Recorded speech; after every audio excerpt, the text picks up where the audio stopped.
ਵਾਹਿਗੁਰੂ ਜੀ ਕਾ ਖਾਲਸਾ ਵਾਹਿਗੁਰੂ ਜੀ ਕੀ ਫਤਿਹ। ਮੈਂ ਤੁਹਾਡੀ ਹੋਸਟ ਨੀਲਮ ਕੌਰ ਤੇ ਮੈਂ ਟੀਵੀ 84 ਦੇ ਸਾਰੇ ਦਰਸ਼ਕਾਂ ਦਾ ਨਿੱਘਾ ਸਵਾਗਤ ਕਰਦੀ ਹਾਂ ਪ੍ਰੋਗਰਾਮ ਸੱਚੋ ਸੱਚ ਵਿੱਚ। ਰੋਜ਼ਾਨਾ ਦੀ ਤਰ੍ਹਾਂ ਤੁਹਾਡੇ ਤੇ ਸਾਡੇ ਹਰਮਨ ਪਿਆਰੇ ਡਾਕਟਰ ਅਮਰਜੀਤ ਸਿੰਘ ਮੇਰੇ ਨਾਲ ਬੈਠੇ ਹੋਏ ਨੇ। ਆਓ ਨਾਲ ਮਿਲ ਕੇ ਪ੍ਰੋਗਰਾਮ ਸ਼ੁਰੂ ਕਰਦੇ ਹਾਂ। ਜੀ ਡਾਕਟਰ ਸਾਹਿਬ, welcome to our show. Thank you very much. ਜੀ ਡਾਕਟਰ ਸਾਹਿਬ, ਅੱਜ 5 ਸਤੰਬਰ 2014 20 ਭਾਦੂ ਨਾਨਕਸ਼ਾਹੀ ਸੰਮਤ 546 ਦਾ ਦਿਨ ਹੈ ਤੇ ਤੁਸੀਂ ਸਾਰੇ ਦਰਸ਼ਕਾਂ ਨੂੰ ਦੱਸੋ ਅੱਜ ਦਾ ਕੋਈ ਅਹਿਮ ਮੁੱਦਾ। ਦੇਖੋ, ਅੱਜ ਬੇਸ਼ੱਕ 5 ਸਤੰਬਰ ਹੈ, ਕੱਲ 6 ਸਤੰਬਰ ਸਨਿਚਰਵਾਰ ਦਾ ਦਿਨ ਸਾਡੇ ਅਜੋਕੇ ਔਰ ਬੀਤੇ ਦੋਨਾਂ ਇਤਿਹਾਸਾਂ ਦਾ ਇੱਕ ਅਹਿਮ ਦਿਨ ਹੈ ਜੀ। ਤੇ ਕਿਉਂਕਿ ਅਸੀਂ ਵੀਕਐਂਡ ਤੇ ਸ਼ੋਅ ਨਹੀਂ ਕਰਦੇ, ਇਸ ਲਈ ਮੈਂ ਇਹ ਚਾਹਾਂਗਾ ਕਿ ਦੋ ਸ਼ਖਸੀਅਤਾਂ ਜਿਨ੍ਹਾਂ ਦੀ ਯਾਦ ਨਾਲ 6 ਸਤੰਬਰ ਦਾ ਦਿਨ ਜੁੜਿਆ ਹੋਇਆ। ਬੀਤੇ ਸਮੇਂ 'ਚ ਇਹੀ ਦਿਨ ਸੀ, ਅੱਜ ਤੋਂ ਠੀਕ 113 ਸਾਲ ਪਹਿਲਾਂ, ਜਦੋਂ ਕਿ 6 ਸਤੰਬਰ 1901 ਨੂੰ ਸਿੱਖ ਕੌਮ ਨੂੰ ਡੂੰਘੀ ਗਫਲਤ 'ਚੋਂ ਜਗਾਉਣ ਵਾਲੇ ਸਿੰਘ ਸਭਾ ਲਹਿਰ ਦੇ ਬਾਨੀ ਭਾਈ ਦਿੱਤ ਸਿੰਘ ਜੀ ਨੇ ਚੜ੍ਹਾਈ ਕੀਤੀ ਸੀ ਜੀ। ਉਹਨਾਂ ਦਾ ਜੀਵਨ ਅਸੀਂ ਸਿੱਖ ਇਤਿਹਾਸ ਵਾਲੇ ਸੈਕਸ਼ਨ ਵਿੱਚ ਡਿਸਕਸ ਕਰਾਂਗੇ। ਤੇ ਦੂਸਰਾ ਜਿਹੜਾ ਅਜੋਕੇ ਸਾਡੇ ਇਹਨਾਂ 3 ਦਹਾਕਿਆਂ ਦੇ ਇਸ ਘੱਲੂਘਾਰਿਆਂ ਦੇ ਸਮੇਂ 'ਚ ਜਿਨ੍ਹਾਂ ਨੇ ਪੰਜਾਬ ਵਿੱਚ ਮਨੁੱਖੀ ਹੱਕਾਂ ਦੇ ਪਿੜ ਵਿੱਚ ਨਾ ਸਿਰਫ ਝੰਡਾ ਗੱਡਿਆ, ਮੈਂ ਜੇ ਇਹ ਕਹਾਂ ਕਿ ਉਹ ਸੱਚਮੁੱਚ ਇੱਕ ਮਨੁੱਖੀ ਹੱਕਾਂ ਦੇ ਮਸੀਹੇ ਦੇ ਰੂਪ 'ਚ ਉਹਨਾਂ ਨੇ ਪੰਜਾਬ ਦੇ ਵਿੱਚ ਮਨੁੱਖੀ ਹੱਕਾਂ ਦੀ ਲਹਿਰ ਨੂੰ ਜਿਹੜਾ ਉਹ ਜ਼ਿੰਦਗੀ ਦਿੱਤੀ। ਤੇ ਕੋਈ ਗਲਤ ਕਥਨੀ ਨਹੀਂ ਹੋਏਗੀ ਜੀ। ਮੇਰੀ ਮੁਰਾਦ ਸਰਦਾਰ ਜਸਵੰਤ ਸਿੰਘ ਖਾਲੜਾ ਤੋਂ ਹੈ।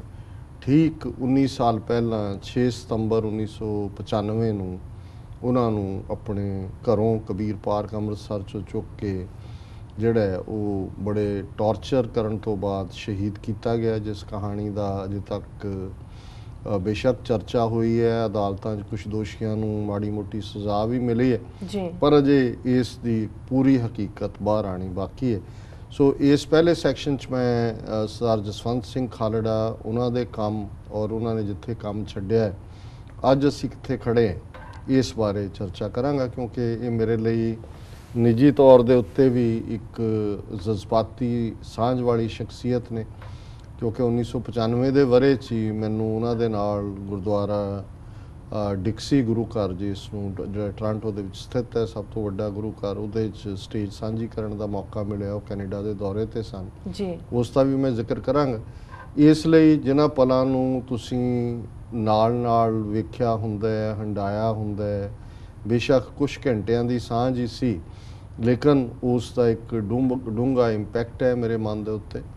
ਔਰ ਬੀਤੇ ਐਤਵਾਰ ਵੀ ਜਦੋਂ ਮੈਂ ਗੁਰਦੁਆਰਾ ਸਾਹਿਬ ਫਰੀਮਾਉਂਟ ਕੈਲੀਫੋਰਨੀਆ ਸ਼ਹੀਦ ਸਿੰਘਾਂ ਸਿੰਘਣੀਆਂ ਦੀ ਯਾਦ 'ਚ ਰੱਖੇ ਸਮਾਗਮ 'ਚ ਸ਼ਮੂਲੀਅਤ ਕੀਤੀ ਜੀ, ਤੇ ਉਸ 'ਚ ਸਰਦਾਰ ਜਸਵੰਤ ਸਿੰਘ ਖਾਲੜਾ ਦੀ ਸਪੁੱਤਰੀ ਬੀਬੀ ਨਵਕਿਰਨ ਕੌਰ ਨੇ ਵੀ ਪਾਰਟੀਸਪੇਸ਼ਨ ਕੀਤੀ। ਔਰ ਮੈਂ ਉਸ ਦੀਵਾਨ ਦੇ ਵਿੱਚ ਜਿੱਥੇ ਉਹਨਾਂ ਨੂੰ ਜਿਹੜਾ ਜੋ ਕੰਮ ਇਸ ਬੀਬੀ ਨੇ ਜਾਂ ਇਹਨਾਂ ਦੀ ਮਾਤਾ ਪਰਮਜੀਤ ਕੌਰ ਖਾਲੜਾ ਨੇ ਅੱਗੇ ਤੋਰਿਆ, ਉਹਦੀ ਸਲਾਹਨਾ ਕੀਤੀ। ਮੈਂ ਆਪਣੇ ਉਹਨਾਂ ਨਿੱਜ ਪਲਾਂ ਦਾ ਜ਼ਿਕਰ ਵੀ ਕੀਤਾ ਹੈ, ਜਿਹੜਾ ਕਿ ਉਸ ਟੋਰਾਂਟੋ ਦੀ ਉਸ ਗੁਰਦੁਆਰਾ ਸਟੇਜ 'ਤੇ ਔਰ ਉਸ ਤੋਂ ਬਾਅਦ ਕੁਛ ਦੇਰ 1-to-1 ਗੱਲਬਾਤ 'ਚ, ਜਿਸ ਨੂੰ ਮੈਂ ਹਮੇਸ਼ਾ ਹੀ ਆਪਣਾ ਬੜਾ ਵੱਡਾ ਸਰਮਾਇਆ ਸਮਝਦਾ ਜੀ।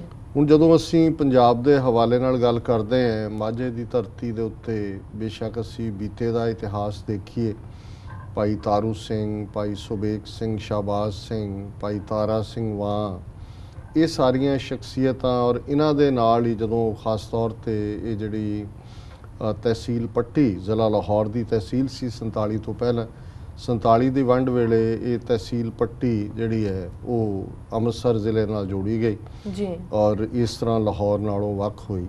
ਸੋ ਖਾਲੜਾ ਇਸ ਸਰਹੱਦੀ ਇਲਾਕਾ, ਇਸ ਬੈਲਟ ਦੇ ਵਿੱਚ ਇੱਕ ਪ੍ਰਮੁੱਖ ਪਿੰਡ ਹੈ, ਔਰ ਅੱਜ ਸਰ ਜਸਵੰਤ ਸਿੰਘ ਦੀ ਕੁਰਬਾਨੀ ਨੇ ਇਹਨਾਂ ਨੂੰ, ਇਸ ਪਿੰਡ ਨੂੰ ਇੰਟਰਨੈਸ਼ਨਲ ਲੈਵਲ ਦੀ ਰੈਕਗਨੀਸ਼ਨ ਦਿੱਤੀ ਹੈ ਜੀ।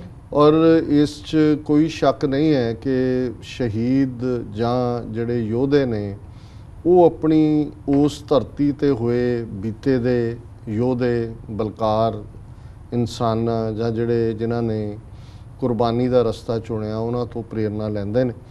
ਔਰ ਇਸ ਧਰਤੀ ਨੇ ਬੜੇ ਬਲਕਾਰ ਯੋਧੇ ਬੀਤੇ ਦੇ ਵਿੱਚ ਵੀ ਪੈਦਾ ਕੀਤੇ। ਅਜੋਕੇ ਸੰਘਰਸ਼ ਦਾ ਵੀ, ਜੇ ਉਹਨੂੰ ਅੰਗਰੇਜ਼ੀ ਦਾ ਸ਼ਬਦ ਮੈਂ ਐਪੀ ਸੈਂਟਰ ਕਹਾਂ ਜੀ, ਤੇ ਐਪੀ ਸੈਂਟਰ ਇਹੀ ਸੀ। ਉਸ ਤੋਂ ਬਾਅਦ ਪੰਜਾਬ ਦੇ ਬਾਕੀ ਹਿੱਸਿਆਂ ਦੇ ਵਿੱਚ ਦੁਆਬਾ, ਮਾਲਵਾ, ਬਾਕੀ ਰੀਜਨਸ, ਫਿਰ ਤਾਂ ਯੂਪੀ, ਹਰ ਥਾਂ ਤੱਕ, ਦਿੱਲੀ ਤੱਕ ਇਸ ਲਹਿਰ ਨੇ ਜਿਹੜਾ ਹੈ ਉਹ ਅੱਗੇ ਜਾ ਕੇ ਦੋਸ਼ੀਆਂ ਨੂੰ ਸਜ਼ਾ ਦੇਣ ਦਾ ਕੰਮ ਜਿਹੜਾ ਹੈ ਉਸ ਨੂੰ ਬੜੀ ਕਾਮਯਾਬੀ ਨਾਲ ਪੂਰਾ ਕੀਤਾ ਜੀ।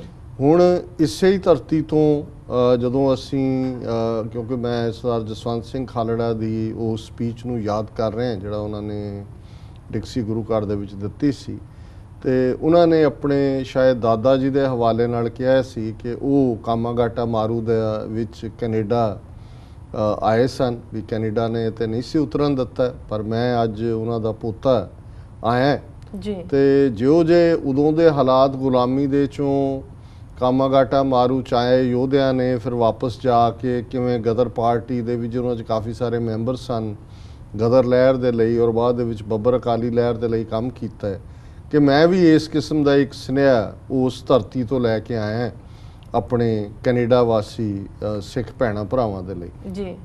ਸੋ ਜਸਵੰਤ ਸਿੰਘ ਖਾਲੜਾ ਬੇਸ਼ੱਕ ਅਕਾਲੀ ਦਲ ਦੇ ਹਿਊਮਨ ਰਾਈਟਸ ਵਿੰਗ ਦੇ ਨਾਲ ਜੋ ਜੁੜੇ, ਉਹਨਾਂ ਨੇ ਕਦੇ ਸ਼ਹੀਦ ਭਗਤ ਸਿੰਘ ਉਹਨਾਂ ਦੇ ਇਨਸਪੀਰੇਸ਼ਨ ਨੌਜਵਾਨ ਸਭਾਵਾਂ ਜਿਵੇਂ ਪਿੰਡਾਂ ਦੇ ਵਿੱਚ ਹੁੰਦੀਆਂ ਸਨ, ਪਰ ਜਿਵੇਂ ਮੈਂ ਕਿਹਾ ਕਿ ਉਸ ਮਿੱਟੀ ਦੀ ਖਸਲਤ ਸਿੱਖੀ ਦੇ ਨਾਲ ਪਿਆਰ ਪੁਗਾਉਣ ਦੀ ਹੈ, ਔਰ ਜਿਹੜਾ ਉਹਨਾਂ ਨੇ ਅਕਾਲੀ ਦਲ ਦਾ ਵੀ ਮਨੁੱਖੀ ਅਧਿਕਾਰ ਵਿੰਗ ਚੁਣਿਆ ਉਹ ਇਹ ਸਮਝਦੇ ਸੀ ਕਿ ਸ਼ਾਇਦ ਇੱਕ ਪੋਲੀਟੀਕਲ ਪਾਰਟੀ ਦੀ ਸ਼ੈਲਟਰ ਦੇ ਥੱਲੇ ਉਹ ਆਪਣਾ ਕੰਮ ਕਰ ਸਕਣਗੇ ਜੀ। ਔਰ ਉਸ ਕੰਮ ਦੇ ਵਿੱਚ ਸਭ ਤੋਂ ਵੱਡੀ ਗੱਲ ਜਿਹੜੀ ਉਹਨਾਂ ਨੇ ਕੀਤੀ ਔਰ ਜਿਸ ਨੂੰ ਕਰਨ ਦੇ ਲਈ ਉਹਨਾਂ ਨੂੰ ਸ਼ਹੀਦੀ ਜਾਮ ਪੀਣਾ ਪਿਆ, ਉਸ ਦੇ ਵਿੱਚ ਉਹਨਾਂ ਦੇ ਸਾਥੀ ਖਾਸ ਤੌਰ ਤੇ ਰਾਮ ਨਾਰਾਇਣ ਕੁਮਾਰ, ਜਿਹੜੇ ਕਿ ਇੱਕ ਕਦੇ ਉਹਨਾਂ ਨੇ ਅਸਾਮ ਦੇ ਟੀ ਪਲਾਂਟੇਸ਼ਨਸ ਦੇ ਲੋਕਾਂ ਲਈ ਕੰਮ ਕੀਤਾ, ਕਦੇ ਖੱਬੇ ਪੱਖੀਆਂ ਲਈ, ਔਰ ਉਹ ਪੰਜਾਬ 'ਚ ਆਏ। ਉਹਨਾਂ ਨੇ ਇਹਨਾਂ ਨੂੰ ਜਸਪਾਲ ਸਿੰਘ ਢਿੱਲੋਂ ਔਰ ਫਿਰ ਚੰਡੀਗੜ੍ਹ ਦਾ ਸਾਰਾ ਹੀ ਗਰੁੱਪ ਜਿਹੜਾ ਬੁੱਧੀਜੀਵੀਆਂ ਦਾ ਉਦੋਂ ਇੰਸਟੀਚਿਊਟ ਆਫ ਸਿੱਖ ਸਟੱਡੀਜ਼ ਔਰ ਦੂਸਰੇ ਅੱਡ-ਅੱਡ ਫੋਰਮਸ ਦੇ ਵਿੱਚ ਫੈਲ ਗਿਆ, ਹੁਣ ਤਾਂ ਖਿੱਲਰ ਖੁੱਲਰ ਗਏ ਨੇ ਜੀ। ਉਹਨਾਂ ਸਾਰਿਆਂ ਨੇ ਇਕੱਠੇ ਹੋ ਕੇ ਜਿਵੇਂ ਪਹਿਲਾਂ justice Bains Punjab human rights organisation ਬਣਾ ਕੇ ਉਹਨਾਂ ਨੇ ਕੰਮ ਸ਼ੁਰੂ ਕੀਤਾ, ਪਰ ਇਹਨਾਂ ਦੇ ਸਾਹਮਣੇ ਜਿਹੜੀ ਗੱਲ ਖਾਸ ਤੌਰ ਤੇ ਆਈ ਔਰ ਜਿਹਦੇ ਕਰਕੇ ਉਹਨਾਂ ਨੇ ਫਿਰ ਜਿਹੜਾ ਇਸ ਦੇ ਉੱਤੇ ਕਾਫੀ ਕੰਮ ਕੀਤਾ, ਉਹ ਸੀ ਅਣਪਛਾਤੀਆਂ ਲਾਸ਼ਾਂ ਨੂੰ ਪਛਾਣ ਦੇਣ ਦੀ ਗੱਲ ਜੀ। ਫਰਵਰੀ 1992 ਦੀਆਂ ਜਿਹੜੀਆਂ ਚੋਣਾਂ ਪੰਜਾਬ ਦੇ ਵਿੱਚ ਥੋਪੀਆਂ ਗਈਆਂ, 8% ਤੋਂ ਵੀ ਘੱਟ ਲੋਕਾਂ ਨੇ ਜਾਂ ਵੋਟਰਾਂ ਨੇ ਵੋਟਾਂ ਪਾਈ, ਇਹਦੇ ਬਾਵਜੂਦ ਬੇਅੰਤ ਸਿੰਘ ਦੀ ਸਰਕਾਰ ਨੂੰ ਲੈਜੀਟੀਮੇਸੀ ਦਿੱਤੀ ਗਈ। ਉਹ ਸਰਕਾਰ ਨੇ ਅੱਗੋਂ KP ਗਿੱਲ ਵਰਗਾ ਦਰਿੰਦਾ ਉਹਨੂੰ ਡਾਇਰੈਕਟਰ ਜਨਰਲ ਪੁਲਿਸ ਬਣਾਇਆ ਜੀ, ਔਰ ਖੁੱਲੀ ਛੁੱਟੀ ਦੇ ਦਿੱਤੀ, ਜਿਹਨੂੰ ਮਰਜ਼ੀ ਚੱਕੋ, ਜਿਹਨੂੰ ਮਰਜ਼ੀ ਮਾਰੋ। ਔਰ ਇੱਕ ਅੰਦਾਜ਼ੇ ਦੇ ਮੁਤਾਬਕ 1992 ਤੋਂ 1994 ਤੱਕ ਪੰਜਾਬ ਦੇ ਵਿੱਚ 50,000 ਤੋਂ ਜ਼ਿਆਦਾ ਸਿੱਖ ਨੌਜਵਾਨ ਜਿਹੜੇ ਨੇ ਉਹ ਝੂਠੇ ਪੁਲਿਸ ਮੁਕਾਬਲਿਆਂ 'ਚ ਘਰੋਂ ਚੁੱਕ ਕੇ ਕੋਈ ਹੋਰ ਤੌਰ ਤਰੀਕਿਆਂ ਨਾਲ ਕੋਈ ਨਹਿਰਾਂ ਦੇ ਵਿੱਚ ਮਾਰ ਕੇ ਸੁੱਟ ਦਿੱਤੇ, ਕੋਈ ਅਣਪਛਾਤੀਆਂ ਲਾਸ਼ਾਂ ਬਣਾ ਕੇ ਸਾੜ ਦਿੱਤੇ ਜੀ। ਔਰ ਇਹ ਸਾਰੀ ਜਿਹੜੀ ਕਹਾਣੀ ਹੈ ਔਰ ਇਸ ਨੂੰ ਨਾਂ ਦਿੱਤਾ ਗਿਆ, ਉਸ ਵੇਲੇ ਸੈਂਟਰ ਦੇ ਵਿੱਚ ਨਰਸਿਮਹਾ ਰਾਓ ਦੀ ਕਾਂਗਰਸ ਦੀ ਸਰਕਾਰ ਬਣ ਚੁੱਕੀ ਸੀ, ਔਰ ਜਿਹੜਾ ਸੰਮਨ ਪਿਛਲੇ ਦਿਨਾਂ 'ਚ ਵਾਸ਼ਿੰਗਟਨ ਦੇ ਕੋਰਟ ਨੇ ਕਿਹਾ ਕਿ ਮਨਮੋਹਨ ਸਿੰਘ ਦੀ ਡਾਟਰ ਨੂੰ ਸਰਵ ਕੀਤਾ ਜਾ ਸਕਦਾ, ਉਹ ਨਿਊਯਾਰਕ 'ਚ ਰਹਿੰਦੀ ਹੈ। ਇਹ ਉਹ ਪੀਰੀਅਡ ਸੀ 1992-93 ਦਾ ਜਦੋਂ ਕਿ ਨਰਸਿਮਹਾ ਰਾਓ ਦਾ ਵਿੱਤ ਮੰਤਰੀ ਫਾਈਨੈਂਸ ਮਿਨਿਸਟਰ ਮਨਮੋਹਨ ਸਿੰਘ ਸੀ, ਔਰ ਉਹ ਕੇਸ ਹੈ ਕਿ ਵੀ ਇਸ ਨੇ ਕਿਵੇਂ ਪੈਸਾ ਦਿੱਤਾ, ਕਿਵੇਂ ਇਹ ਬੂਟੀਜ਼ ਜਿਹੜੀਆਂ ਪੁਲਿਸ ਨੂੰ ਦਿੱਤੀਆਂ ਜਾਂਦੀਆਂ ਨੇ ਇਨਾਮ ਵਜੋਂ, ਕਿਉਂਕਿ ਬਹੁਤ ਸਾਰੇ ਸਿੰਘਾਂ ਦੇ ਸਿਰਾਂ 'ਤੇ ਇਨਾਮ ਰੱਖੇ ਸੀ, ਕੋਈ 10 ਲੱਖ, ਕੋਈ 20 ਲੱਖ, ਕੋਈ 40 ਲੱਖ, ਨਾਲੇ ਉਸ ਨੌਜਵਾਨ ਤੇ ਉਹਦੇ ਨਾਲ ਉਹਦੇ ਸਾਰੇ ਰਿਸ਼ਤੇਦਾਰਾਂ ਨੂੰ ਬੇਗੁਨਾਹ ਨੂੰ ਮਾਰਿਆ ਜਾਂਦਾ ਸੀ, ਨਾਲੇ ਪੁਲਿਸ ਜਿਹੜੀ ਆ ਉਹ ਜਾ ਕੇ ਪੈਸੇ ਰਿਸੀਵ ਕਰਦੀ ਸੀ। ਸੋ ਇਹਨਾਂ ਹਾਲਾਤਾਂ ਦੇ ਵਿੱਚ ਉਹਨਾਂ ਨੇ ਇਹ ਦੇਖਿਆ ਕਿ ਵੀ ਕੁਛ ਨਾ ਕੁਛ ਇਹਦਾ ਕੀਤਾ ਜਾਣਾ ਚਾਹੀਦਾ ਹੈ। ਐਟਲੀਸਟ ਇਹ ਪਤਾ ਤਾਂ ਹੋਏ ਕਿ ਮਾਪਿਓ ਉਡੀਕਦੇ ਨੇ ਘਰਾਂ 'ਚ ਕਿ ਉਹਨਾਂ ਦੇ ਪੁੱਤਰ ਨੂੰ ਚੁੱਕ ਕੇ ਪੁਲਿਸ ਲੈ ਗਈ, ਉਹਨਾਂ ਨੂੰ ਨਹੀਂ ਪਤਾ ਵੀ ਉਹ ਹੈ ਜਿਉਂਦਾ ਹੈ ਨਹੀਂ ਹੈ, ਕਿਸੇ ਜੇਲ੍ਹ 'ਚ ਰੱਖਿਆ ਹੈ। ਕਈਆਂ ਨੇ ਤਾਂ ਅਜੇ ਤੱਕ ਭੋਗ ਵੀ ਨਹੀਂ ਸੀ ਪਾਏ। ਇਹ ਉਹਨਾਂ ਦੇ ਹੀ ਆਪਣੇ ਸ਼ਬਦ ਨੇ ਕਿ ਭਾਈ ਉਹਨਾਂ ਦੇ ਘਰ ਦੇ ਕਈਆਂ ਨੇ ਆਪਣੀਆਂ ਭੈਣਾਂ ਦੇ ਵਿਆਹ ਰੱਖੇ ਸੀ, ਉਹਨਾਂ ਨੂੰ ਇਹ ਸੀ ਕਿ ਭਾਈ ਵੀਰ ਆ ਜਾਏ ਫਿਰ ਵਿਆਹ ਕਰਾਉਣਾ ਹੈ, ਉਹ ਪਤਾ ਹੀ ਨਹੀਂ ਸੀ ਵੀ ਉਹਨੂੰ ਪੁਲਿਸ ਚੁੱਕ ਕੇ ਲੈ ਗਈ, ਵੀ ਉਹ ਕਿੱਥੇ ਹੈ, ਉਹਦਾ ਕੀ ਬਣਿਆ। ਸੋ ਉਹਨਾਂ ਹਾਲਾਤਾਂ 'ਚ ਜਿਵੇਂ ਉਹਨਾਂ ਨੇ ਬਿਆਨ ਕੀਤਾ ਕਿ ਉਹਨਾਂ ਨੇ ਇਹ ਦੇਖਿਆ ਕਿ ਵੀ ਇਸ ਗੱਲ ਦਾ ਪਤਾ ਸਾਨੂੰ ਲੱਗ ਸਕਦਾ ਹੈ ਕਿਉਂਕਿ ਜਿਨ੍ਹਾਂ ਨੂੰ ਅਣਪਛਾਤੀਆਂ ਲਾਸ਼ਾਂ ਕਹਿ ਕੇ ਸਾੜਿਆ ਜਾਂਦਾ ਹੈ ਉਹਨਾਂ ਦੇ ਲਈ ਲੱਕੜ ਜਿਹੜੀ ਹੈ ਉਹ ਮਿਊਨਿਸਪਲ ਕਮੇਟੀ ਦਿੰਦੀ ਹੈ। ਇੱਥੇ ਵੀ ਐਵੇਂ ਹੀ ਹੁੰਦਾ, ਜਿਹੜੀ ਲਾਵਾਰਸ ਹੁੰਦੀ ਉਹਦਾ ਖਰਚਾ ਕ੍ਰੀਮੇਸ਼ਨ ਦਾ ਜਿਹੜੀ ਵੀ ਸਿਟੀ ਕੌਂਸਲ ਜਾਂ ਸਿਟੀ ਬਾਡੀ ਹੁੰਦੀ ਆ ਉਹ ਚੱਲਦੀ ਜੀ।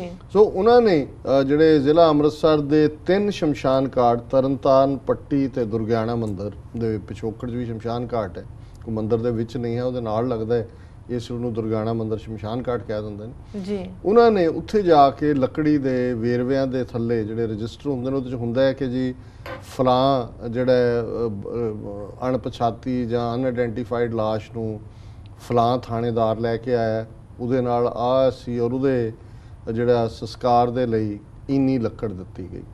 ਹੁਣ ਇਹਨਾਂ 3 ਸ਼ਮਸ਼ਾਨ ਘਾਟਾਂ ਨੂੰ ਆਧਾਰ ਬਣਾ ਕੇ ਜਦੋਂ ਉਹਨਾਂ ਨੇ ਲਗਭਗ 1 ਸਾਲ ਦੇ ਅੰਕੜੇ ਇਕੱਠੇ ਕੀਤੇ ਜੀ ਤੇ ਉਹ ਹੈਰਾਨ ਰਹਿ ਗਏ ਕਿ 1 ਸਾਲ ਦੇ ਵਿੱਚ ਇਹਨਾਂ 3 ਸ਼ਮਸ਼ਾਨ ਘਾਟਾਂ ਦੇ ਵਿੱਚ ਹੀ 2500 ਦੇ ਕਰੀਬ ਜਿਹੜੇ ਨੌਜਵਾਨ ਨੇ ਉਹ ਅਣਪਛਾਤੀਆਂ ਲਾਸ਼ਾਂ ਕਹਿ ਕੇ ਸਾੜੇ ਗਏ ਸੀ। ਔਰ ਉਹਨਾਂ 'ਚ ਇਕੱਲੇ ਨੌਜਵਾਨ ਨਹੀਂ ਸੀ, ਉਹਨਾਂ ਦੇ ਵਿੱਚ ਭਾਈ ਪਰਮਜੀਤ ਸਿੰਘ ਪੰਜਵੜ ਦੀ ਬਿਰਧ ਮਾਂ ਦਾ ਵੀ ਉਹਨਾਂ ਨੂੰ ਵੇਰਵਾ ਮਿਲਿਆ, ਬਾਬਾ ਮਾਨੂ ਚਾਲ ਦੇ ਰਿਸ਼ਤੇਦਾਰ ਮਿਲੇ ਔਰ ਇਸ ਤਰ੍ਹਾਂ ਦੇ ਹੋਰ ਵੇਰਵੇ। ਸੋ ਹੁਣ ਉਹਨਾਂ ਨੇ ਇਸ ਦੇ ਉੱਤੇ ਆਧਾਰਿਤ ਜਿਹੜਾ ਉਹਨਾਂ ਨੇ ਕਿਹਾ, ਉਹਨਾਂ ਨੇ ਇੱਕ ਐਵਰੇਜ ਸੈਂਪਲ ਬਣਾ ਲਿਆ ਕਿ ਵੀ ਜਿਹਨੂੰ ਤੁਸੀਂ ਟੈਸਟ ਕਹਿੰਦੇ ਹੋ ਕਿ ਥੋੜ੍ਹਾ ਜਿਵੇਂ ਓਪੀਨੀਅਨ ਪੋਲ ਹੁੰਦੇ ਨੇ, ਕਿ ਵੀ ਜੇ ਇਹ 3 ਸ਼ਮਸ਼ਾਨ ਘਾਟਾਂ ਦੇ ਵਿੱਚ 2500 ਦੇ ਕਰੀਬ ਅਣਪਛਾਤੀਆਂ ਲਾਸ਼ਾਂ ਕਹਿ ਕੇ ਸਾੜੇ ਗਏ ਨੌਜਵਾਨ ਜਾਂ ਬੀਬੀਆਂ ਨੇ ਤੇ ਪੰਜਾਬ ਦੇ 20 ਜ਼ਿਲ੍ਹੇ ਸੀ ਜਾਂ, ਔਰ ਇਹਦੇ ਮੁਤਾਬਕ ਉਹਨਾਂ ਨੇ ਅੰਦਾਜ਼ਾ ਜਿਹਾ ਲਾਇਆ ਵੀ 25000 ਤੋਂ ਜ਼ਿਆਦਾ ਜਿਹੜੇ ਨੇ ਉਹ ਅਣਪਛਾਤੀਆਂ ਲਾਸ਼ਾਂ ਹੋਣਗੀਆਂ। ਇਸ ਲਈ ਫਿਗਰ 25000 ਦੀ ਜ਼ਿਆਦਾ ਕੋਟ ਹੁੰਦੀ ਹੈ। ਇਹਨਾਂ ਫਿਗਰਸ ਨੂੰ ਲੈ ਕੇ ਉਹਨਾਂ ਨੇ 1995 ਦੇ ਸ਼ੁਰੂ ਦੇ ਵਿੱਚ ਪੰਜਾਬ ਹਰਿਆਣਾ ਹਾਈ ਕੋਰਟ ਦੇ ਵਿੱਚ ਪਟੀਸ਼ਨ ਪਾਈ ਜੀ, ਹਿਊਮਨ ਰਾਈਟਸ ਰਾਮ ਨਾਰਾਇਣ ਕੁਮਾਰ ਔਰ ਉਹਨਾਂ ਨੇ ਕਿਹਾ ਕਿ ਜੀ ਆ ਪੰਜਾਬ ਪੁਲਿਸ ਨੇ ਜਿਹੜੀ ਹੈ ਇਹ ਘਾਣ ਕੀਤਾ, ਉਹਨਾਂ ਨੂੰ ਅਣਪਛਾਤੀਆਂ ਲਾਸ਼ਾਂ ਬਣਾ ਕੇ, ਪਰ ਉਹਨਾਂ ਦੀ ਪਛਾਣ ਇਹ ਹੈ। ਹੁਣ ਤੁਸੀਂ ਜੁਡੀਸ਼ਰੀ ਦਾ ਹਾਲ ਦੇਖੋ, ਅੱਜ ਤਾਂ ਜੋ ਜੁਡੀਸ਼ਰੀ ਜਿਸ ਪਾਸੇ ਜਾ ਰਹੀ ਹੈ ਉਹ ਤਾਂ ਨਜ਼ਰ ਆ ਹੀ ਰਿਹਾ ਹੈ ਜੀ। ਪੰਜਾਬ ਹਰਿਆਣਾ ਹਾਈ ਕੋਰਟ ਨੇ ਆਪਣੇ ਫੈਸਲੇ 'ਚ ਇਸ ਪਟੀਸ਼ਨ ਨੂੰ ਰੱਦ ਕੀਤਾ। ਉਹਦੇ 'ਚ ਉਹਨਾਂ ਨੇ 2 ਆਬਜੈਕਸ਼ਨ ਲਾਇਆ। ਉਹਨਾਂ ਨੇ ਕਿਹਾ ਜੀ ਇਹ ਅਸਪਸ਼ਟ ਹੈ, ਇਹ ਕਲੀਅਰ ਨਹੀਂ ਹੈ। ਦੂਸਰਾ ਉਹਨਾਂ ਨੇ ਕਿਹਾ ਕਿ ਵੀ ਜਿਹੜੇ ਇਹਨਾਂ ਨੇ ਖਾਲੜੇ ਨੇ ਔਰ ਦੂਜਿਆਂ ਨੇ ਪਟੀਸ਼ਨ ਕੀਤੀ ਹੈ, ਇਹਨਾਂ ਦੀ ਕੋਈ ਰਿਸ਼ਤੇਦਾਰੀ ਨਹੀਂ ਹੈ ਮਰਨ ਵਾਲਿਆਂ ਨਾਲ, ਇਸ ਲਈ ਇਹਨਾਂ ਦਾ ਹੱਕ ਹੀ ਨਹੀਂ ਬਣਦਾ। ਹੁਣ ਇਹਦਾ ਮਤਲਬ ਇਹ ਹੈ, ਉਹ ਇੱਕ ਕੋਰਟ ਇਹ ਕਹਿਣਾ ਚਾਹੁੰਦਾ ਸੀ ਕਿ ਮਰਨ ਵਾਲੇ ਮਰਨ ਤੋਂ ਪਹਿਲਾਂ ਇਹਨਾਂ ਨੂੰ ਪਾਵਰ ਆਫ ਅਟਰਨੀ ਦੇ ਕੇ ਜਾਂਦੇ ਕਿ ਜੀ ਸਾਨੂੰ ਮਾਰ ਦੇਣਾ ਤੇ ਸਾਡੀ ਮਰੀ ਲਾਸ਼ ਦੀ ਪਛਾਣ ਕਰਾਉਣ ਲਈ ਤੁਸੀਂ ਜਿਹੜਾ ਕੋਰਟ 'ਚ ਇਹ ਇੱਕ ਸਿਸਟਮ ਜਿਸ 'ਚੋਂ ਅਸੀਂ ਲੱਭਦੇ ਹਾਂ ਕਿ ਜੀ ਜਸਟਿਸ ਨਿਕਲੇਗਾ।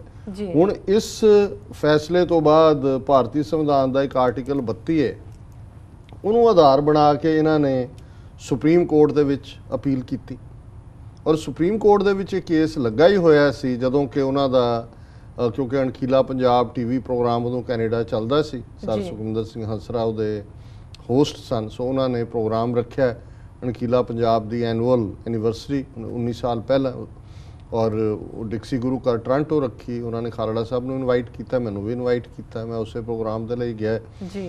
ਔਰ ਉੱਥੇ ਫਿਰ ਉਹਨਾਂ ਨੇ ਵੇਰਵੇ ਦੇ ਨਾਲ ਨਾ ਸਿਰਫ ਸਿੱਖ ਸੰਗਤਾਂ ਨੂੰ ਥਾਂ ਤੇ ਜਾ ਕੇ, ਪਰ ਮੈਂਬਰ ਪਾਰਲੀਮੈਂਟ ਉਦੋਂ ਸ਼ਾਇਦ ਮਿਸ ਕੋਲੀਨ ਮੈਂਬਰ ਪਾਰਲੀਮੈਂਟ ਵੀ ਸੀ, ਉਹ ਵੀ ਪਰਸਨਲ ਫਰੈਂਡ ਸੀ ਸਰ ਖਾਲੜਾ ਦੀ ਹਿਊਮਨ ਰਾਈਟਸ ਦੇ ਹਵਾਲੇ ਨਾਲ। ਸੋ ਉਹਨਾਂ ਨੇ ਪਾਰਲੀਮੈਂਟ ਦੇ ਵਿੱਚ ਵੀ ਅਰੇਂਜਮੈਂਟ ਕੀਤਾ ਔਰ ਉਹਦੇ 'ਚ ਉਹਨਾਂ ਨੇ ਸਰ ਖਾਲੜਾ ਨੇ ਇਹ ਗੱਲ ਕਹੀ। ਉਹਨਾਂ ਨੇ ਕਿਹਾ ਕਿ ਜੀ ਮੈਂ ਇਹ ਜਿਹੜੇ ਫੈਕਟ ਸਾਹਮਣੇ ਲਿਆਂਦੇ ਨੇ, ਅੰਮ੍ਰਿਤਸਰ ਦਾ SSP ਅਜੀਤ ਸਿੰਘ ਸੰਧੂ ਉਹਨੇ ਮੈਨੂੰ ਸੱਦ ਕੇ ਵਾਰਨ ਕੀਤਾ ਜੀ ਕਿ ਤੂੰ 25000 ਅਣਪਛਾਤੀਆਂ ਲਾਸ਼ਾਂ ਦੀ ਗੱਲ ਕਰਦੇ, ਜੇ 25000 ਇੱਕ ਵੀ ਹੋ ਗਏ ਤੇ ਕੋਈ ਫਰਕ ਨਹੀਂ ਪਏਗਾ, ਤੈਨੂੰ ਵੀ ਉਸ ਪਾਸੇ ਹੀ ਤੱਕਣਾ, ਤੂੰ ਇਹ ਬੰਦ ਕਰ ਦੇ ਕੰਮ ਜੀ। ਔਰ ਉਹਨੇ ਕਿਹਾ ਜੀ ਪਰ ਮੈਂ ਇੱਕ ਸਿੱਖ ਦੇ ਨਾਤੇ, ਮੇਰਾ ਦਾਦਾ ਇੱਥੇ ਆਇਆ ਸੀ ਕੌਮਾ ਗਾਟਾ ਮਾਰੂ ਚ, ਉਹਨੂੰ ਤਾਂ ਆਉਣ ਨਹੀਂ ਸੀ ਦਿੱਤਾ, ਪਰ ਅੱਜ ਪੋਤਾ ਆਇਆ ਪੰਜਾਬ ਦੇ, ਉਹਨਾਂ ਲਾਵਾਰਸ ਕਹਿ ਕੇ ਜਿਹੜੇ ਨੇ ਉਹ ਸਾੜ ਦਿੱਤੇ ਗਏ ਨੌਜਵਾਨਾਂ ਦੀ ਕਹਾਣੀ ਲੈ ਕੇ, ਇਹ ਹੁਣ ਤੁਸੀਂ ਦੇਖਣਾ ਕਿ ਤੁਸੀਂ ਇਹਨੂੰ ਕਿਵੇਂ ਜਿਹੜਾ ਇਹੋ ਜਿਹੇ ਜ਼ੁਲਮ ਕਰਨ ਵਾਲੇ ਨੇ ਉਹਨਾਂ ਨੂੰ ਕਾਨੂੰਨ ਦੇ ਕਟਹਿਰੇ 'ਚ ਖੜਾ ਕਰਨਾ। ਔਰ ਹੋਰ ਵੀ ਨੁਕਤੇ ਉਹਨਾਂ ਦੀ ਬੜੀ ਮੂਵਿੰਗ ਸਪੀਚ ਸੀ ਔਰ ਉਹਦੇ 'ਚ ਉਹਨਾਂ ਨੇ ਸ਼ੁਰੂਆਤ ਹੀ ਇੱਕ ਲਘੂ ਕਹਾਣੀ ਦੇ ਨਾਲ ਕੀਤੀ। ਉਹਨਾਂ ਨੇ ਕਿਹਾ ਕਿ ਜੀ ਹਨੇਰਾ ਜਿਹੜਾ 4 ਚੁਫੇਰੇ ਪਸਰ ਰਿਹਾ ਸੀ, ਹਨੇਰਾ ਇੰਨਾ ਡੂੰਘਾ ਹੁੰਦਾ ਜਾ ਰਿਹਾ ਸੀ, ਲੋਕ ਘਰਾਂ ਦੇ ਵਿੱਚ ਦੁੱਬ ਕੇ ਬੈਠੇ ਸਮਝਦੇ ਸੀ ਕਿ ਸਭ ਕੁਝ ਨੂੰ ਹੀ ਹਨੇਰਾ ਖਾ ਜਾਏਗਾ। ਜੀ ਪਰ ਜਿਉਂ ਹੀ ਹਨੇਰਾ ਹੋਰ ਗਹਿਰਾ ਹੁੰਦਾ ਗਿਆ, ਫਿਰ ਅਚਾਨਕ ਇੱਕ ਦੂਰ ਝੁੱਗੀ ਦੇ ਵਿੱਚ ਇੱਕ ਮਾਈ ਨੇ ਦੀਵਾ ਬਾਲਿਆ, ਤੇ ਜਿਉਂ ਹੀ ਦੀਵੇ ਦਾ ਚਾਨਣ ਆਇਆ ਤੇ ਘਰ ਘਰ 'ਚ ਫਿਰ ਉਹ ਦੀਵੇ ਬਲਣ ਲੱਗੇ, ਤੇ ਇਸ ਤਰ੍ਹਾਂ ਹਨੇਰੇ ਨੂੰ ਜਿਹੜਾ ਉਸ ਚਾਨਣ ਨੇ ਗਾਇਬ ਕਰਤਾ ਬੁਝਾ ਦਿੱਤਾ। ਜੀ ਸੋ ਉਹਨਾਂ ਨੇ ਕਿਹਾ ਵੀ ਤੁਸੀਂ ਜ਼ੁਲਮ ਦੇ ਨਾਲ ਦੀਵਾ ਬੁਝਾ ਸਕਦੇ ਹੋ, ਜੀ ਚਾਨਣ ਨਹੀਂ ਮਿਟਾ ਸਕਦੇ। ਜੀ ਬਿਲਕੁਲ। ਸੋ ਇਸ ਕਨਸੈਪਟ ਦੇ ਥੱਲੇ ਫਿਰ ਉਹਨਾਂ ਨੇ, ਜਿਵੇਂ ਉਹਨਾਂ ਦੀ ਪ੍ਰੈਜੈਂਟੇਸ਼ਨ ਸੀ ਕਿ ਸ਼ਹਾਦਤ ਦਾ ਕਨਸੈਪਟ ਕੀ ਹੈ, ਜਿਵੇਂ ਉਹਨਾਂ ਨੇ ਆਪਣੇ ਆਪ ਨੂੰ ਪ੍ਰਪੇਅਰ ਕੀਤਾ ਹੋਇਆ ਸੀ ਕਿ ਵੀ ਹੁਣ ਜਿਸ ਰਸਤੇ ਤੇ ਮੈਂ ਜਾ ਰਿਹਾ ਇਹ ਸ਼ਹਾਦਤ ਦਾ ਸਫ਼ਰ ਹੈ। ਔਰ ਉਹਨਾਂ ਨੇ ਕਿਹਾ ਵੀ ਇਹ ਤਾਂ ਗੁਰੂ ਦੀ ਬਹੁਤ ਬਖਸ਼ਿਸ਼ ਹੁੰਦੀ ਹੈ, ਵਡਿਆਈ ਹੁੰਦੀ ਹੈ ਕਿ ਜਦੋਂ ਇਹ ਮਿਲੇ। ਸੋ ਇੱਥੋਂ ਜਦੋਂ ਉਹ ਵਾਪਸ ਗਏ, ਕੁਝ ਹਫ਼ਤਿਆਂ ਬਾਅਦ ਹੀ ਉਹਨਾਂ ਨੂੰ ਕਬੀਰ ਪਾਰਕ ਅੰਮ੍ਰਿਤਸਰ 'ਚ ਉਹਨਾਂ ਦੇ ਘਰ ਦੇ ਬਾਹਰੋਂ, ਜਦੋਂ ਕਿ ਉਹ ਆਪਣੀ ਗੱਡੀ ਧੋ ਰਹੇ ਸੀ, ਪੁਲਿਸ ਨੇ ਚੁੱਕਿਆ ਸਿਵਲ ਕੱਪੜਿਆਂ, ਜਿਵੇਂ ਉਹਨਾਂ ਦੇ ਕਮਾਂਡੋ ਜਾਂ ਕੈਟਾਂ ਕਰਦੀਆਂ ਸੀ। ਔਰ ਫਿਰ ਉਸ ਤੋਂ ਬਾਅਦ ਉਹਨਾਂ ਬਾਰੇ ਇਹੀ ਪਤਾ ਲੱਗਿਆ ਕਿ ਉਹਨਾਂ ਨੂੰ ਟਾਰਚਰ ਕੀਤਾ KP ਗਿੱਲ ਨੇ ਆਪ, ਅਜੀਤ ਸੰਧੂ, ਔਰ ਉਹਨਾਂ ਨੇ ਕਿਹਾ ਕਿ ਜੀ ਤੁਸੀਂ ਜੋ ਕਰਨਾ ਕਰ ਲਓ, ਮੈਂ ਤਾਂ ਇੱਕ ਸਿੱਖ ਦੇ ਨਾਤੇ, ਇੱਕ ਮਨੁੱਖੀ ਹੱਕਾਂ ਦੇ ਕਾਰਕੁਨ ਦੇ ਨਾਤੇ ਜੋ ਮੈਂ ਕੀਤਾ ਇਹੀ ਮੈਂ ਕਰਦਾ ਰਵਾਂਗਾ। ਔਰ ਉਹਨਾਂ ਨੂੰ ਵੀ ਇੱਕ ਅਣਪਛਾਤੀ ਲਾਸ਼ ਬਣਾ ਦਿੱਤਾ ਗਿਆ ਜੀ। ਉਹਨਾਂ ਦੀ ਇਸ ਸ਼ਹਾਦਤ ਤੋਂ ਬਾਅਦ ਇਨਫੈਕਟ ਉਹੀ ਕੇਸ ਜਿਹੜਾ ਸੁਪਰੀਮ ਕੋਰਟ ਦੇ ਵਿੱਚ ਅਪੀਲ ਲਈ ਪਾਇਆ ਸੀ ਅਣਪਛਾਤੀਆਂ ਲਾਸ਼ਾਂ ਦਾ, ਉਸ ਦੇ ਵਿੱਚ ਕੋਈ ਹਰਕਤ ਹੋਈ। Justice Kuldeep Singh supreme court ਦੇ ਜਸਟਿਸ ਬਣੇ, ਇਸ ਦੀ ਇਨਕੁਆਇਰੀ CBI ਨੂੰ ਦਿੱਤੀ ਗਈ, ਔਰ CBI ਨੇ ਉਹਨਾਂ 2500 ਚੋਂ ਸਿਰਫ ਉਹਨਾਂ ਨੇ 874 ਜਿਹੜੀ ਹੈ ਲਾਸ਼ਾਂ ਦੀ ਪਛਾਣ ਕੀਤੀ। ਪਰ ਇਹ ਐਸਟੈਬਲਿਸ਼ ਹੋ ਗਿਆ ਵੀ ਕਿਵੇਂ ਅਣਪਛਾਤੀਆਂ ਲਾਸ਼ਾਂ ਬਣਾਈਆਂ ਗਈਆਂ। ਔਰ ਜਸਟਿਸ ਕੁਲਦੀਪ ਸਿੰਘ ਨੇ ਆਪਣੇ ਫੈਸਲੇ ਦੇ ਵਿੱਚ, ਆਪਣੀ ਡਿਊਰਿੰਗ ਜਦੋਂ ਹੀਅਰਿੰਗ ਚੱਲ ਰਹੀ ਸੀ, ਉਹਨਾਂ ਨੇ ਸ਼ਬਦ ਕਿਹਾ ਸੀ ਕਿ ਇਟਸ ਵਰਸ ਦੈਨ ਜੈਨੋਸਾਈਡ, ਇਹ ਤਾਂ ਨਸਲਕੁਸ਼ੀ ਤੋਂ ਵੀ ਬਦਤਰ ਹੈ ਜੀ। ਔਰ ਅਖੀਰ ਦੇ ਵਿੱਚ ਉਹਨਾਂ ਦੀ ਰਿਟਾਇਰਮੈਂਟ ਆ ਗਈ। ਗਵਰਨਮੈਂਟ CBI ਨੇ ਰਿਪੋਰਟ ਤਾਂ ਦਿੱਤੀ ਪਰ ਉਹਨੂੰ ਟੌਪ ਸੀਕ੍ਰੇਟ ਬਣਾ ਦਿੱਤਾ। ਅੱਜ ਤੱਕ ਵੀ ਨਹੀਂ ਪਤਾ ਹੈ ਵੀ CBI ਦੀ ਰਿਪੋਰਟ 'ਚ ਕੀ ਸੀ। ਪਰ ਉਹਨਾਂ ਨੇ ਇਹ ਜਿਹੜਾ ਜਾਣ ਤੋਂ ਪਹਿਲਾਂ ਜਸਟਿਸ ਕੁਲਦੀਪ ਸਿੰਘ ਨੇ ਇਸ ਨੂੰ ਨੈਸ਼ਨਲ ਹਿਊਮਨ ਰਾਈਟਸ ਕਮਿਸ਼ਨ ਦੇ ਹਵਾਲੇ ਕਰ ਦਿੱਤਾ ਜੀ। ਹੁਣ ਜਿਹੜਾ ਨੈਸ਼ਨਲ ਹਿਊਮਨ ਰਾਈਟ ਕਮਿਸ਼ਨ ਹੈ ਉਸ ਦੀ ਲਿਮਿਟ 1 ਸਾਲ ਹੈ ਕਿ ਵੀ ਜਿਹੜੀਆਂ ਘਟਨਾਵਾਂ 1 ਸਾਲ ਦੇ ਵਿੱਚ ਹੋਈਆਂ ਉਹਨਾਂ ਦਾ ਹੀ ਉਹ ਜਿਹੜਾ ਉਸ ਦਾ ਨੋਟਿਸ ਲੈਂਦੇ ਨੇ। ਨਤੀਜੇ ਦੇ ਤੌਰ ਤੇ ਉਹਦੇ ਚੋਂ ਕੀ ਨਿਕਲਣਾ ਸੀ, ਲੰਬੀ ਦੌੜ, ਲੰਬੀਆਂ ਪੇਸ਼ੀਆਂ, ਔਰ ਅਖੀਰ ਦੇ ਵਿੱਚ ਉਹਨਾਂ ਨੇ ਲਗਭਗ 1500-1600 ਦੇ ਕਰੀਬ ਪਰਿਵਾਰਾਂ ਨੂੰ 2 ਲੱਖ ਰੁਪਏ ਦਾ ਮੁਆਵਜ਼ਾ ਦਿੱਤਾ। ਇਹ ਸਾਰੀ ਕਹਾਣੀ ਅਣਪਛਾਤੀਆਂ ਲਾਸ਼ਾਂ ਦੀ ਹੈ। ਪਰ ਦੂਸਰੇ ਪਾਸੇ ਜਸਵੰਤ ਸਿੰਘ ਖਾਲੜਾ ਦੇ ਘਰੋਂ ਬੀਬੀ ਪਰਮਜੀਤ ਕੌਰ ਖਾਲੜਾ, ਉਹਨਾਂ ਨੇ ਖਾਲੜਾ ਮਿਸ਼ਨ ਕਮੇਟੀ ਬਣਾ ਕੇ ਇਸ ਮਨੁੱਖੀ ਹੱਕਾਂ ਦੇ ਸੰਘਰਸ਼ ਨੂੰ ਅੱਗੇ ਤੋਰਿਆ ਜੀ। ਔਰ ਇਹ ਗੱਲ ਅੱਜ ਐਸਟੈਬਲਿਸ਼ਡ ਹੈ ਕਿ ਕਿਵੇਂ ਇਸ ਪੀਰੀਅਡ ਦੇ ਵਿੱਚ ਪੰਜਾਬ ਦੇ ਵਿੱਚ ਜ਼ੁਲਮ ਹੋਏ। ਬਹੁਤ ਸਾਰੀਆਂ ਹੋਰ ਵੀ ਆਰਗੇਨਾਈਜੇਸ਼ਨ ਜਿਵੇਂ ਇਨਸਾਫ ਹੈ, ਜਿਨ੍ਹਾਂ ਨੇ ਖਾਲੜਾ ਕੇਸ ਦੇ ਲਈ ਜਿਹੜਾ ਜ਼ਿੰਮੇਵਾਰ, ਬੇਸ਼ੱਕ KP ਗਿੱਲ ਨੂੰ ਤਾਂ ਹੱਥ ਨਹੀਂ ਪੈ ਸਕਿਆ ਅੱਜ ਤੱਕ ਵੀ, ਕਿਉਂਕਿ ਉਹ ਤਾਂ ਉਹਨਾਂ ਦਾ ਸੁਪਰ ਕੌਪ ਹੈ ਬ੍ਰਾਹਮਣਿਕਲ ਸਿਸਟਮ ਦਾ। ਪਰ ਅਜੀਤ ਸਿੰਘ ਸੰਧੂ ਜਿਹੜਾ ਹੈ ਉਸ ਨੇ ਇੱਕ ਥਿਊਰੀ ਆਤਮਘਾਤ ਦੀ ਹੈ ਕਿ ਜੀ ਰੇਲ ਗੱਡੀ ਦੇ ਸਾਹਮਣੇ ਉਹਨੇ ਜੰਪ ਕੀਤਾ, ਉਹਦੇ ਟੁਕੜੇ ਹੋ ਗਏ। ਇੱਕ ਇਹ ਵੀ ਹੈ ਕਿ ਉਸ ਨੇ ਆਪਣੀ ਅਖੀਰਲੀ ਪੇਸ਼ੀ ਵੇਲੇ ਕਿਹਾ ਸੀ ਕਿ ਜੀ ਮੈਂ ਜੇ ਹੁਣ ਮੂੰਹ ਖੋਲਾਂਗਾ ਤਾਂ ਬਹੁਤ ਕੁਝ ਸਾਹਮਣੇ ਆਏਗਾ। ਉਹ ਜੋ ਕੁਝ ਵੀ ਕਰ ਰਿਹਾ ਸੀ KP ਗਿੱਲ ਔਰ ਸੈਂਟਰ ਏਜੰਸੀਆਂ ਦੇ ਕਹਿਣ ਤੇ, ਇਸ ਗੱਲ ਦੀ ਵੀ ਪੋਸੀਬਿਲਿਟੀ ਤੋਂ ਇਨਕਾਰ ਨਹੀਂ ਕੀਤਾ ਜਾ ਸਕਦਾ ਕਿ ਅਲਟੀਮੇਟਲੀ ਉਸ ਨੂੰ ਏਜੰਸੀਆਂ ਨੇ ਮਾਰ ਕੇ ਜਿਹੜਾ ਹੈ ਉਹ ਸੁੱਟ ਦਿੱਤਾ ਤਾਂ ਕਿ ਉਹ ਭੇਦ ਦੀ ਗੱਲ ਬਾਹਰ ਨਾ ਲਿਆਏ।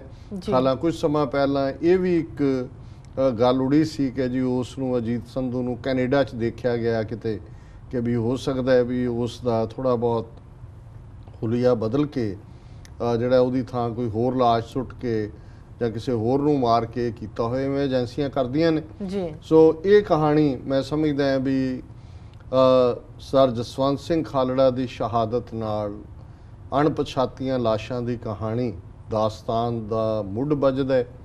ਉਹਨਾਂ ਨੇ ਮਨੁੱਖੀ ਹੱਕਾਂ ਦੇ ਲਈ ਇਹ ਕੁਰਬਾਨੀ ਕੀਤੀ ਜੀ, ਔਰ ਇਹ ਸਾਡੇ ਲਈ ਅਕਿਰਤ ਗਣਤਾ ਹੋਏਗੀ ਕਿ ਅਸੀਂ ਉਸ ਮਿਸ਼ਨ ਨੂੰ, ਜਿਹੜਾ ਮਿਸ਼ਨ ਜਿਹੜਾ ਫਿਰ ਥੋੜ੍ਹੇ ਰੂਪ 'ਚ ਡਾਟਾ ਕਲੈਕਸ਼ਨ ਦੀ ਜੇ ਗੱਲ ਕਰੀਏ ਤਾਂ ਉਹਨਾਂ ਤੋਂ ਬਾਅਦ ਆਥੈਂਟਿਕ ਕੰਮ ਜਾਂ ਇਨਸਾਫ ਨੇ ਕੀਤਾ ਹੈ ਜਾਂ ਵੌਇਸਿਸ ਫਾਰ ਫਰੀडम ਆਰਗੇਨਾਈਜੇਸ਼ਨ ਨੇ ਲਗਭਗ ਪੰਜਾਬ ਦੇ ਬਾਕੀ ਹੋਰ ਜ਼ਿਲ੍ਹਿਆਂ 'ਚੋਂ ਵੀ 900 ਦੇ ਕਰੀਬ ਹੋਰ ਵੇਰਵੇ ਇਕੱਠੇ ਕੀਤੇ ਜੀ ਅਣਪਛਾਤੀਆਂ ਤੋਂ ਇਲਾਵਾ ਵੀ ਜਿਹੜੇ ਪੁਲਿਸ ਮੁਕਾਬਲੇ ਹੋਏ। ਲੇਕਿਨ ਮੈਂ ਸਮਝਦਾ ਵੀ ਮੈਂ ਜਦੋਂ ਫੇਲਿਅਰਸ ਦੇਖਦਾ ਆਪਣੇ ਸੰਘਰਸ਼ ਦੀਆਂ ਜਾਂ ਆਪਣੇ ਆਪ ਨੂੰ ਵੀ ਮੈਂ ਇੱਕ ਦੋਸ਼ੀ ਮੰਨਦਾ, ਤੇ ਇਹ ਹੈ ਕਿ ਵੀ ਅਸੀਂ 1.5 ਲੱਖ ਮਾਰੇ ਗਏ ਨੌਜਵਾਨਾਂ, ਬਜ਼ੁਰਗਾਂ, ਮਾਵਾਂ, ਭੈਣਾਂ, ਬੱਚੀਆਂ ਦੀ ਗੱਲ ਕਰਦੇ ਹਾਂ, ਜੀ ਪਰ ਅਸੀਂ ਉਹਨਾਂ ਦਾ ਕੋਈ ਡਾਟਾ ਕਲੈਕਟ ਨਹੀਂ ਕਰ ਸਕੇ। ਖਾਲੜੇ ਉਹਨਾਂ ਨੇ ਐਫਰਟ ਕੀਤਾ ਸੀ, ਥੋੜ੍ਹੇ ਬਹੁਤ ਐਫਰਟ ਜਿਹੜਾ ਮੈਂ ਦੱਸਿਆ ਹੋਇਆ, ਲੇਕਿਨ ਅੱਜ ਕੋਈ ਉਹਨਾਂ ਦੀ ਮਾਰੇ ਗਿਆਂ ਦੀ ਯਾਦ ਕੋਈ ਯਾਦਗਾਰ ਨਹੀਂ ਹੈ। ਗੁਰਦੁਆਰਾ ਸਾਹਿਬ ਕਿਤੇ ਬਣ ਗਿਆ ਜਾਂ ਕੋਈ ਹੋ ਗਿਆ, ਕੋਈ ਐਸੀ ਯਾਦਗਾਰ ਜਿਹਦੇ ਲਈ ਸਭ ਤੋਂ ਜ਼ਰੂਰੀ ਹੈ ਵੀ ਡਾਟਾ ਕਲੈਕਟ ਹੋਏ। ਉਹਦੀ ਕੰਧ ਦੇ ਉੱਤੇ ਤੁਸੀਂ ਵਾਸ਼ਿੰਗਟਨ ਜਾਓ, ਵਿਤਨਾਮ ਵਾਲ ਹੈ, ਉਸ ਦੇ ਉੱਤੇ 60-65 ਹਜ਼ਾਰ ਉਹਨਾਂ ਅਮਰੀਕਨ ਫੌਜੀਆਂ ਦੇ ਨਾਂ ਲਿਖੇ ਹੋਏ ਨੇ ਜਿਹੜੇ ਵਿਤਨਾਮ ਵਾਰ ਦੇ ਵਿੱਚ ਮਾਰੇ ਗਏ। ਭਾਵੇਂ ਕੋਈ ਉਹਨਾਂ ਦੇ ਪਰਿਵਾਰਜਨਾਂ ਦੇ ਲੋਕ ਆਉਂਦੇ ਨੇ, ਉੱਥੇ ਕੋਈ ਫੁੱਲ ਦਾ ਗੁਲਦਸਤਾ ਰੱਖ ਜਾਂਦਾ ਹੈ, ਕੋਈ ਹੋਰ ਟੋਕਨ ਆਫ ਲਵ ਜੀ ਉਹ ਰੱਖਦੇ ਨੇ। ਅਸੀਂ ਘੱਟੋ ਘੱਟ ਇੰਨਾ ਤਾਂ ਐਜ਼ ਏ ਕੌਮ ਉਹ ਕਰਦੇ ਆ ਉਹਨਾਂ ਨੂੰ ਜਿਨ੍ਹਾਂ ਨੇ ਕੌਮੀ ਗੈਰਤ ਔਰ ਰਣਕ ਦੇ ਲਈ ਆਪਣੀ ਜ਼ਿੰਦਗੀ ਦਿੱਤੀ, ਕਿ ਉਹਨਾਂ ਦਾ ਡਾਟਾ ਕਲੈਕਟ ਕਰਕੇ ਕਿਸੇ ਕੰਧ ਤੇ ਉਹਨਾਂ ਦੇ ਨਾਂ ਲਿਖ ਦਈਏ, ਜੀ ਕਿਤੇ ਉਹਨਾਂ ਦਾ ਜਿਹੜੀ ਹੈ ਕੋਈ ਯਾਦਗਾਰ ਸਥਾਪਿਤ ਕਰਕੇ ਕੋਈ ਦੀਵਾ ਜਗਾ ਦਈਏ ਉਸ ਦੇ ਉੱਤੇ। ਘੱਟੋ ਘੱਟ ਇੰਨਾ ਸੋ ਮੈਂ ਇਹ ਸਮਝਦਾ ਵੀ ਠੀਕ ਹੈ, ਅਸੀਂ ਖਾਲੜਾ ਜੀ ਨੂੰ ਯਾਦ ਕਰ ਰਹੇ ਹਾਂ, ਬਹੁਤ ਸਾਰੀਆਂ ਥਾਵਾਂ ਤੇ ਹੋਰ ਵੀ ਕਿਤੇ ਸੈਮੀਨਾਰ ਹੋਣਗੇ, ਸਮਾਗਮ ਹੋਣਗੇ, ਲੇਕਿਨ ਇਹ ਕੌਮ ਉਹ ਕਰਦੀ ਹੈ ਇਹਨਾਂ ਸ਼ਹੀਦਾਂ ਨੂੰ ਵੀ ਔਰ ਸਰਦਾਰ ਖਾਲੜਾ ਨੂੰ ਵੀ ਕਿ ਅਸੀਂ ਇਹ ਜਿਹੜਾ ਡਾਟਾ ਕਲੈਕਸ਼ਨ ਦਾ ਕੰਮ ਹੈ ਇਸ ਨੂੰ ਜਿਹੜੀ ਹੈ ਪ੍ਰਾਇਰਟੀ ਦੇ ਕੇ ਇਸ ਪਾਸੇ ਵੱਲ ਯਤਨ ਕਰੀਏ। ਸੋ ਅਸੀਂ ਅੱਜ ਦਾ ਇਹ ਪ੍ਰੋਗਰਾਮ ਸਰ ਜਸਵੰਤ ਸਿੰਘ ਖਾਲੜਾ ਦੀ 19ਵੀਂ ਇਸ ਸ਼ਹੀਦੀ ਯਾਦ ਵਾਲੇ ਦਿਨ ਨੂੰ ਸਮਰਪਿਤ ਕਰਦੇ ਹਾਂ। ਜੀ ਡਾਕਟਰ ਸਾਹਿਬ, ਇਸ ਨਾਲ ਲੈਣੇ ਬ੍ਰੇਕ। ਵੀਅਰਸ ਤੁਸੀਂ ਕਿਤੇ ਨਹੀਂ ਜਾਣਾ, ਮਿਲਦੇ ਹਾਂ ਕਮਰਸ਼ੀਅਲ ਬ੍ਰੇਕ ਤੋਂ ਬਾਅਦ।